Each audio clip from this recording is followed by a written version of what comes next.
স্বীকার করে আসছেন, তাসদীক বিল জিনান, অন্তরে বিশ্বাস করেছেন আল্লাহ এক, নবী এক, কোরআন সত্য। সুতরাং আল্লাহ যা বলেছেন সবকিছু সত্য, আল্লাহর নবী যা কিছু বলেছেন সবকিছু সত্য।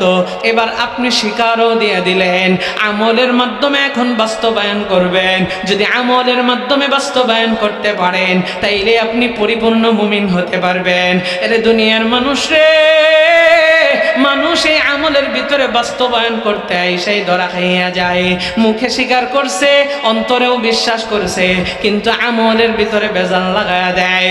আরে দুনিয়ার মানুষ, কোরআনকে আমি আপনি মানি, কোরআনের প্রত্যেকটা আয়াতকে আপনার আমার মানতে হবে, কোরআনের প্রত্যেকটা বিধি বিধানকে মানতে হবে।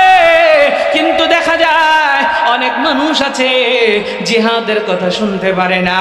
যে আলেম জিহাদের কথা মানুষকে বয়ান করে, সেই আলেমকে উগ্রবাদী আর জঙ্গিবাদী বইলা তকমা দেওয়া হয়। শুধু তাই নয়, জিহাদের কথা বলতে গেলে অনেক মানুষ আছে ওই আলেমকে বলে যে উস্কানিমূলক কথা বলতেছে। কোরআনের হক কথা বললে ওই আলেমের টুটিকে চেপে ধরতে চায়।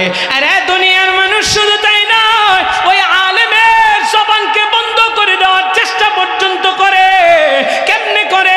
ওই আলেম যদি হকের পক্ষে বলিষ্ঠ কণ্ঠস্বর হয় তাইলে দেখা যায় ওই সমস্ত ব্যক্তিরা ওই আলেমটাকে মিথ্যা মামলা দিয়া, জঙ্গি আর উগ্রবাদী মামলা দিয়া জেলের ভিতরে ঢোকা দেয়। কথা কোন ঠিক কিনা? আরে দুনিয়ার মানুষ রে, কিন্তু একজন হকপন্থী আলেম সব সময় আল্লাহকে রাজি খুশি করার জন্য হকের পক্ষে বলিষ্ঠ কণ্ঠস্বর হয়ে কাজ করবে। এই দেহের ভিতরে যতদিন প্রাণ আছে ততদিন কথা বলবে, এই দেহে যতদিন প্রাণ আছে ততদিন হকের পক্ষে কাজ করে যাবে। এটা শুধু আলেমের কাজ নয়, একজন মানুষ যে ব্যক্তিটা তাবলীগ করে, যে ব্যক্তিটা নিজের মুসলমান দাবি করে, যে ব্যক্তিটা নিজেকে ইমানদার দাবি করে, যদি প্রকৃত মুমিন আর মুসলমান হয়ে থাকে তাইলে সে যে পর্যন্ত দেহের ভিতরে রক্ত থাকবে সেই পর্যন্ত ইসলামের পক্ষে কাজ করেই যাবে। জালিমের চক্রাঙ্গানিকে সে ভয় করবে না, জালিমের জিন্দানখানাকে সে ভয় করবে না। জালিমকে উপেক্ষা করে ইসলামের বাতি ঘরে ঘরে জ্বালিয়ে দেওয়ার জন্য চেষ্টা করবে, ইসলামের আলো সংসদে ছড়িয়ে দেওয়ার জন্য চেষ্টা করবে। কোন জালেম, কোন বেঈমান ওই বান্দাটাকে কখনো রুখে দিতে পারবে না। কথা বলেন ঠিক না? এরে দাঁড়াইলের মুসলমান, আজকে অনেক সমাজের ভিতরে ইমামতি করে অনেক আলেমরা রয়েছেন মসজিদে, তারা যদি সুদের বিরুদ্ধে বয়ান করে, আর যদি সভাপতি সাহেব সুদ খায়, ঘুষের বিরুদ্ধে বয়ান করলে, সেক্রেটারি যদি ঘুষ খায় আর মদের বিরুদ্ধে ওয়াজ করলে, যদি কেশিয়ার সাহেব মদ খায় তাইলে ওই ইমামকে বলে আমাদের বিরুদ্ধে কথা বলছেন। অথচ এই কথাগুলো আমার আল্লাহ কোরআনের ভিতরে জানিয়ে রেখেছেন। কোরআন থেকে হুজুর বয়ান করে তাকে অপবাদ দেওয়া হয়, তার বিরুদ্ধে বলতেছে। একটা ইমাম কোনোদিনও চাকরির ভয়ে হক থেকে কোনোদিনও বিচ্যুত হতে পারে না। কথা কোন ঠিক না? এই সমাজের ভিতরে ইমামদেরকে বিভিন্ন ইলজাম দিয়ে সুদের বিরুদ্ধে কথা বলার জন্য, হকের পক্ষে কথা বলার জন্য কোন ব্যক্তির চক্রাঙ্গনকে ভয় না পেয়ে সে আল্লাহর জন্য কথা বলার জন্য কত মসজিদ থেকে যে চাকরি গিয়েছে, এরকম নজির আমাদের বাংলাদেশে অভাব নাই। ও দুনিয়ার মানুষ, আমি তো বলতে চাই, যত কিছুই করেন না কেন, যত চেষ্টাই চালায় যান না কেন, এই রাষ্ট্র চেষ্টা করে, সরকারও চেষ্টা করে, বিভিন্ন শ্রেণীর মানুষের চেষ্টা করে, কিন্তু এই সমাজের ভিতরে যতদিন পর্যন্ত শুধু হকপন্থী উলামায়ে কেরাম নয়, একজন হকপন্থী মুসলমান বেঁচে থাকবে, ততদিন পর্যন্ত এই মাটি থেকে ইসলামকে কেউ নিঃশেষ করতে পারবে না। ইসলাম আছে, ইসলাম থাকবে, ইসলামকে মুছে দিতে পারবে? আরো জোরে কোন পারবে? ইসলাম আছে আর ইসলাম থাকবে, ইসলামী রাজনীতি চলছে, চলবে, চলবে। অনেকেই বলে কোরআনের ভিতরে রাজনীতি নাই, কোরআনের ভিতরে রাষ্ট্র কেমনে পরিচালনা করবেন এটা আছে না নাই? নবী কিভাবে রাষ্ট্র চালিয়েছেন গোটা পৃথিবীর ভিতরে? আমার মায়ার নবী, আমার মায়ার নবী, রহমতের নবী, যে মদিনার সনদ রেখে গিয়েছেন, পৃথিবীর রোল মডেল যদি এই মদিনার সনদকে করা হইতো, নবী যেইভাবে রাষ্ট্র চালিয়েছেন নিজের মন গড়া নয়, কোরআন থেকে আমার নবী রাষ্ট্র চালিয়েছেন, তাইলে আমাদেরও কোরআনের রাজনীতি, কোরআনের রাষ্ট্রনীতি সবকিছু আমাদের এই পৃথিবীর জমিনে চালানোর দরকার আছে না নাই? ইসলাম আছে আর ইসলাম থাকবে, ইসলামী রাজনীতি চলছে চলবে। ইসলাম আছে আর ইসলাম থাকবে, ইসলামী রাজনীতি চলছে চলবে। নেতা নয় নীতি চাই, কোরআনী শাসন চাই, নেতা নয় নীতি চাই, কোরআনী শাসন চাই, ইসলামী হুকুমত চাই চাই চাই। তাই মন গড়া মতবাদ যাক নিপাত যাক, মন গড়া মতবাদ যাক নিপাত যাক, কোরআনী শাসন হোক নবচেতনার ডাক। ইসলাম আছে আর ইসলাম থাকবে, ইসলামী রাজনীতি চলছেই চলবে। ইসলাম আছে আর ইসলাম থাকবে, ইসলামী রাজনীতি চলছেই চলবে চলবে। নেতার নামে কত ভণ্ড নেতা এসে করে গেল শুধু চুরি ডাকাতি, জনদরদির নামে জনদরদি এসে করে গেল শুধু দুর্নীতি। নেতার নামে কত ভণ্ড নেতা এসে করে গেল শুধু চুরি ডাকাতি, জনদরদির নামে জনদরদি এসে করে গেল শুধু দুর্নীতি। ওরা যে আসলে চলে বলে কুশলে, হে ওরা যে আসলে চলে বলে কুশলে, লুটে পুটে খেতে চাই আর কিছু না। ইসলাম আছে আর ইসলাম থাকবে, ইসলামী রাজনীতি চলছেই চলবে। ইসলাম আছে আর ইসলাম থাকবে, ইসলামী রাজনীতি চলছেই চলবে চলবে। আরে চলবে নি, এই দেশে চলবে না কোন নাস্তিক মুরতাদের যুক্তি, তাদেরকে হটাতেই দরকার আল্লামা মামুনুল হকের মতো ব্যক্তি। এই দেশে চলবে না কোন নাস্তিক মুরতাদের যুক্তি, তাদেরকে হটাতেই দরকার আল্লামা ফাইজুল করিমের মতো ব্যক্তি। যেখানেই প্রতিরোধ সেখানেই প্রতিশোধ, যেখানেই প্রতিরোধ সেখানেই প্রতিশোধ, তৈরি আমাদের থাকতে হবে ইনশাআল্লাহ। ইসলাম আছে আর ইসলাম থাকবে, ইসলামী রাজনীতি চলছেই চলবে। ইসলাম আছে আর ইসলাম থাকবে, ইসলামী রাজনীতি চলছেই চলবে। নেতা নয় নীতি চাই, কোরআনী শাসন চাই, ইসলামী হুকুমত চাই চাই চাই। তাই মন গড়া মতবাদ যাক নিপাত যাক, মন গড়া মতবাদ যাক নিপাত যাক, কোরআনী শাসন হোক নবচেতনার ডাক। ইসলাম আছে আর ইসলাম থাকবে, ইসলামী রাজনীতি চলছেই চলবে। ইসলাম আছে আর ইসলাম থাকবে, ইসলামী রাজনীতি চলছেই চলবে। লিল্লাহি তাকবীর। আল্লাহ আমাদের এই দেশে অতি দ্রুত ইসলামী খেলাফত শাসন ব্যবস্থা চালু করুক, জোরে কোন আমিন। সম্মানিত হাজিরিন, তাইলে বলতেছিলাম আমার আল্লাহ তাআলা পবিত্র কোরআনের ভিতরে জানিয়ে দিয়েছেন ঈমানদারদেরকে ঈমান আনার জন্য বলতেছেন। তাহলে আমি শেষ পর্যায়ে বলেছিলাম যে ঈমান পরিপূর্ণ হয় তিনটা জিনিসে। কয়টা জিনিস? অন্তরে বিশ্বাস, মুখে স্বীকার। অন্তরে বিশ্বাস আর মুখে স্বীকার করলেই চলবে না। 3 নম্বরে বলে আমলের ভিতরে বাস্তবায়ন। আমলের ভিতরে বাস্তবায়ন করতে আইসা মানুষ ধরা খায়। মুখে যতই চাপা মারো আমি সব কিছু মানি, কিন্তু কোরআনের জিহাদের কথা শুনলে তার ভাল লাগে না, পর্দার কথা শুনলে ভাল লাগে না। ভাল লাগে না কেন? কারণ নারীর সাথে সে অবাধে মেলামেশা করতে পারবে না, দেখা সাক্ষাৎ করতে পারবে না, কথা বলতে পারবে না। এই জন্য পর্দার বিধান তার ভাল লাগে না, তার ঈমানও চলে আসে। এই জন্য ঈমানও তার পরিপূর্ণ হয়নি। এই জন্যই আল্লাহ ডাইকা ডাইকা বলেন, এ মুমিন ঈমান আন, ঈমান নবায়ন কর। সম্মানিত হাজিরিন, আমাদের সমাজে অনেক আম্মাজানেরা আছেন, পর্দার কথা শুনলে তাদের মনে হয় যে এটা আল্লাহ তাদের উপরে মনে হয় জুলুম করেছে, চাপায় দিয়েছে। নাউজ। আমরা তো এমন কথাও শুনি যে পর্দা করতে হবে কেন? মনের পর্দা হইল বড় পর্দা। কিসের পর্দা বড় পর্দা? মনের পর্দা বড় পর্দা। তোরা এই যুক্তি দেয় মনের পর্দা বড় পর্দা, সুতরাং কাপড় দিয়া ঢাকার দরকারটা। আমিও বলি মনের পর্দায় যদি বড় পর্দা হয় তাহলে তুই পুরা ল্যাংড়া হয়েই ঘুর, কাপড় একটু রাখস কেন? সম্মানিত হাজিরিন, এগুলো শয়তানের যুক্তি। পর্দা অনেকের ভালো লাগে না, ঈমান নষ্ট হয়ে যাচ্ছে। কিছুদিন পর পর বিভিন্ন ভার্সিটির ভিতরে পর্দার বিরুদ্ধে শিক্ষক দাঁড়ায় যায়, যেই ছাত্রীরা পর্দা করে আসে, যেই ছাত্রটা নামাজ কালাম পড়ে সেই ছাত্রকে বহিষ্কার করে দেয়, পর্দা করতে দেয় না ছাত্রীকে। এরকম আমাদের সমাজের ভিতরে আছে না নেই? ইমান আছে না ভাগছে? এদেরকে আল্লাহ বলে। সম্মানিত হাজিরিন, আরো কিছু উদাহরণ দিব, তারপরে কন্টিনিউ আলোচনা চালিয়ে যাচ্ছি।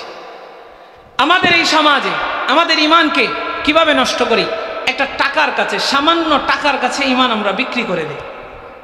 এই জন্য নবীজি সাল্লাল্লাহু আলাইহি ওয়াসাল্লাম হাদিসের ভিতরে জানায় দেয়, ইউসবিহুর রাজুলু মুমিনান ওয়া ইয়ামসি কাফিরা। সকালবেলা মানুষ মুমিন থাকবে আর বিকাল বেলায় কাফের হয়ে যাবে। সকালে মুমিন, বিকালে টাকার কাছে ইমান বিক্রি করে দিয়েছে, কাফের হয়ে গেছে। আবার বিকালে মুমিন আছে, সকালে কাফের হয়ে গেছে। ইমান কত ভেজাল হয়ে গেছে, সামান্য টাকার কাছে আমরা হেরে যাই।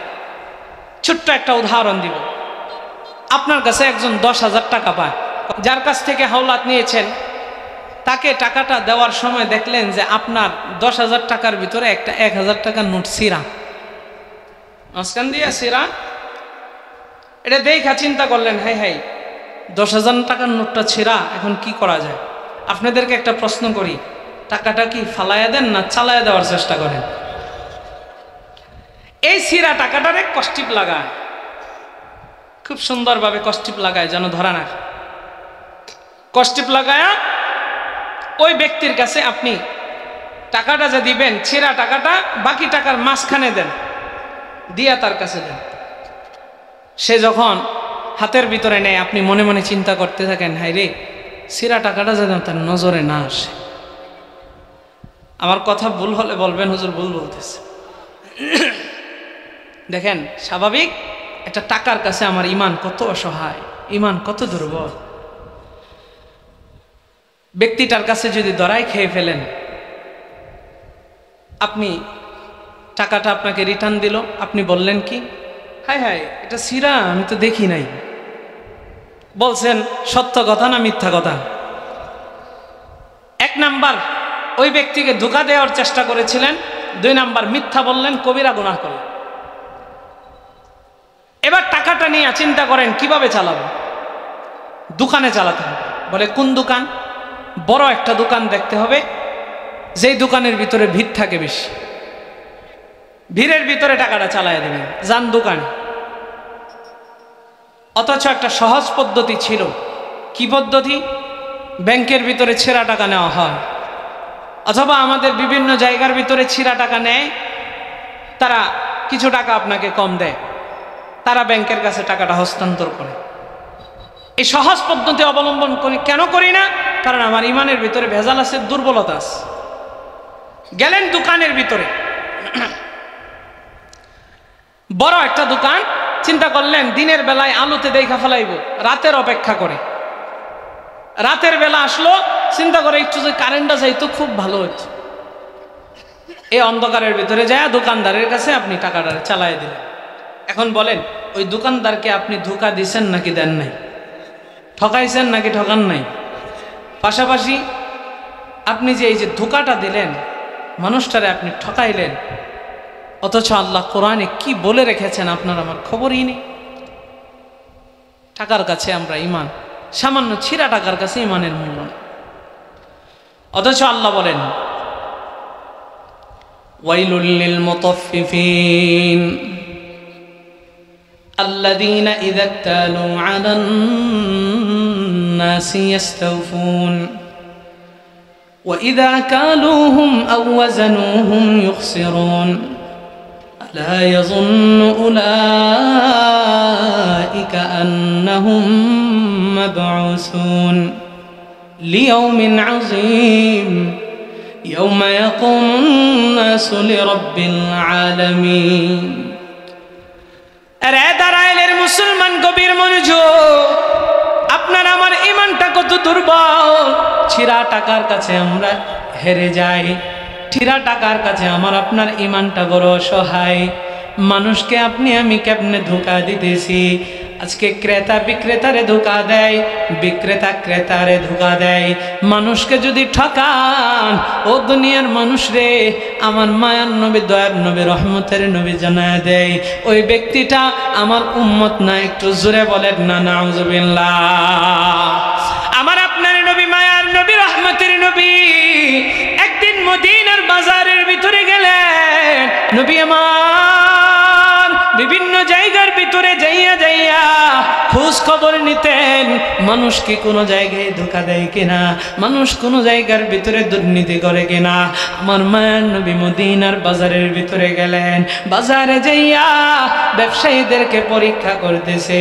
এমন সময় দেখেন একজন ব্যবসায়ী, তার সামনে বিশাল বড় একটা বস্তা, হাদিসের ভিতরে এসেছে ওই বস্তার ভিতরে ওই ব্যক্তিটা কিছু শস্য বিক্রি করতেছিল। আমার মায়ের নবী, দয়ার নবী, রহমতের নবী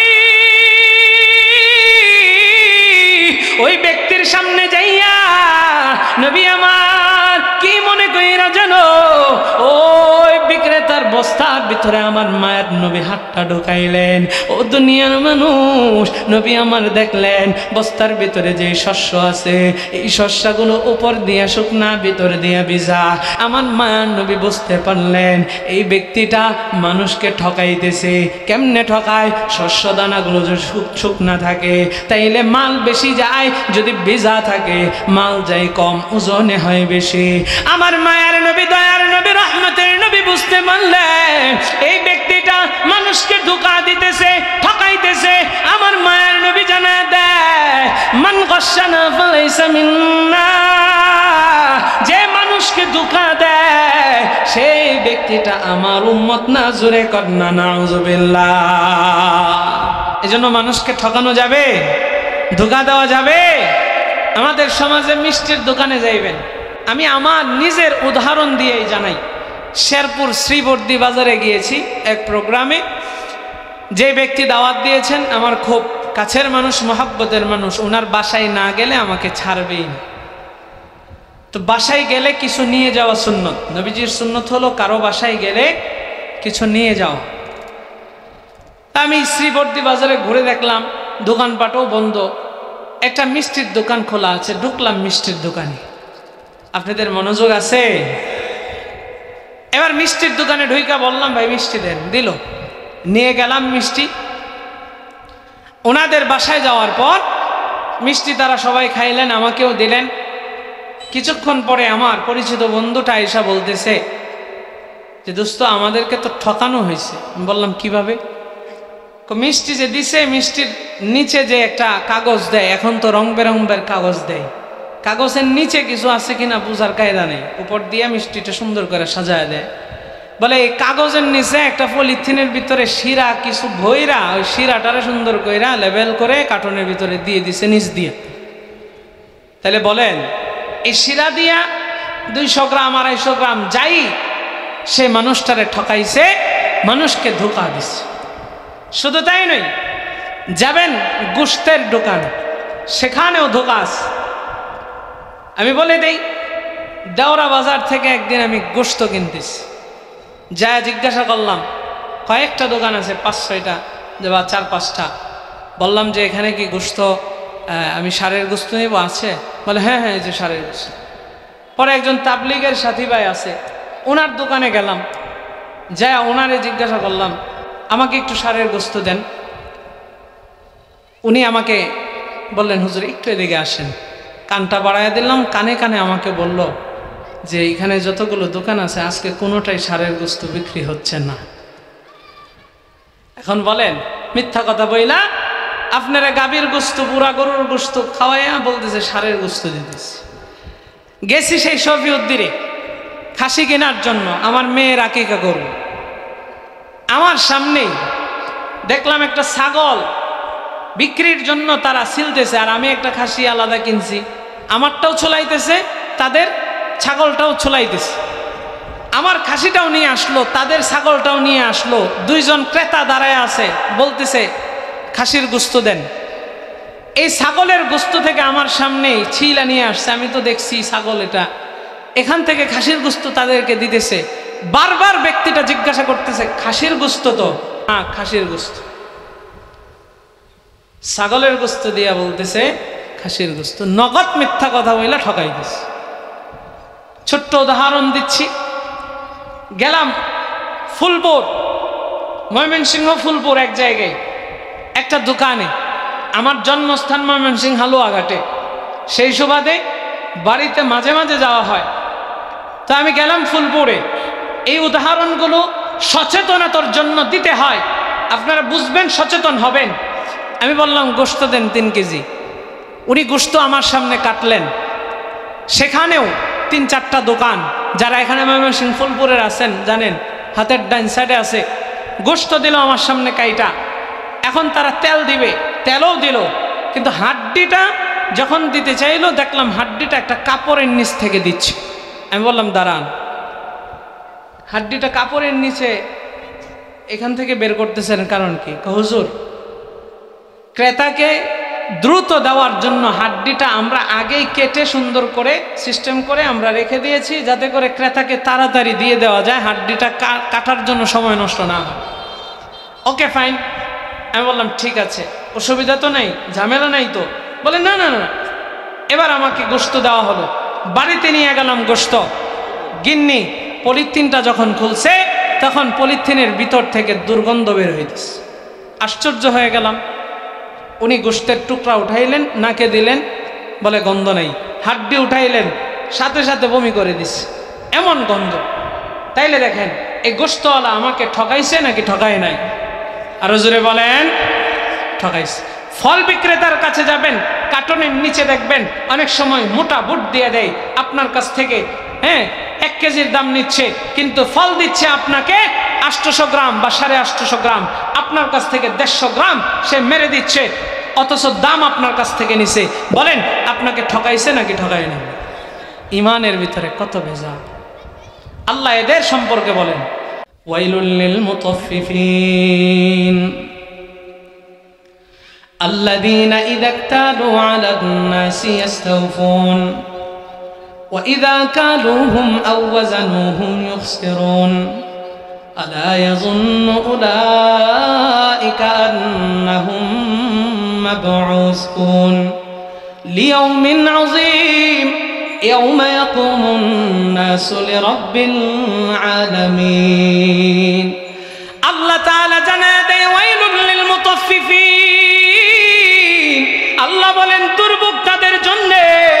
আমার আল্লাহ জানায় দেয় ধ্বংস তাদের জন্য। বলে কাদের জন্য ধ্বংস? আল্লাহ বলেন যারা মাপে কম দেয়, যারা ভেজাল করে, যারা ক্রেতাকে ঠকায়, তাদের জন্য ধ্বংস।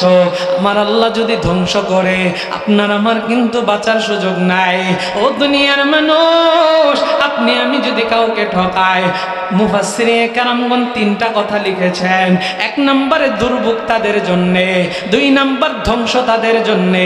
আবার আল্লাহ বলেন যারা মানুষকে ঠকাইবে তাদেরকে আমি আল্লাহ ওয়াইল নামক জাহান্নামের ভিতরে নিক্ষেপ করব। জোরে কন্না নাউযুবিল্লাহ।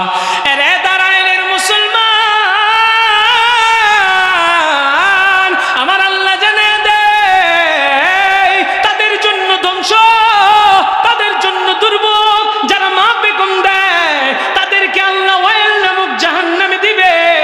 ও দুনিয়ার মানুষ রে, আমার আল্লাহ পরের আয়াতের ভিতরে জানা দেয় আল্লাযীনা ইযা ইক্তালু আলান নাসি ইস্তাওফুন ওয়া ইযা কালুহুম আও ওয়াজানুহুম ইখসিরুন। আল্লাহ বলেন অথচ তারা মাল কেনার সময়, দোকানে উঠানোর সময় খুব সুন্দর কইরা মাইপা উঠায়, কিন্তু ক্রেতার কাছে বিক্রির সময় তাদেরকে মাপে কম দিয়া ঠকায়। আরে দুনিয়ার মানুষ রে, আমার আল্লাহ বলেন আলা ইয়াযুন্নু উলাইকা আন্নাহুম মাবউসুন লিয়াউমিন আযীম ইয়াওমা ইয়াকুমুন নাসু লিরাব্বিল আলামিন। আমার আল্লাহ জানে দেয় তাদেরকে একটু চিন্তা নাই, তারা কি বিশ্বাসই করে না কিয়ামতের ময়দানে কঠিন আল্লাহর সামনে তার দাঁড়ানো লাগবে। ও দুনিয়ার মানুষ, সেই দিন আল্লাহর সামনে দাঁড়ানো লাগবে। বিচারটা করবেন আমার আল্লাহ। আল্লাহ নেই বিচার করবেন, আল্লাহ ইনসাফের বিচার করবেন। দুনিয়ার কোন বিচারকের মতো আল্লাহ বিচার করবেন না। ও দুনিয়ার মানুষ রে, দুনিয়ার ভিতরে বিচার কিন্তু নাই, সঠিক বিচার আপনি সহজে পাইবেন না, কিন্তু আমার আল্লাহ তাআলা সেই দিন ছাড়বেন না।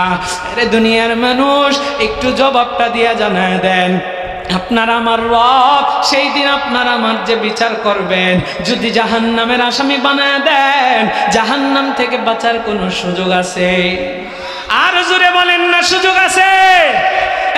তারাইলের মুসলমান, আমার আল্লাহ তাআলা সেই দিন বিচার করবেন। আল্লাহ তাআলা চেয়ারের ভিতরে বসে যাইবেন আর কহারিয়াতের স্লোগান দিবেন।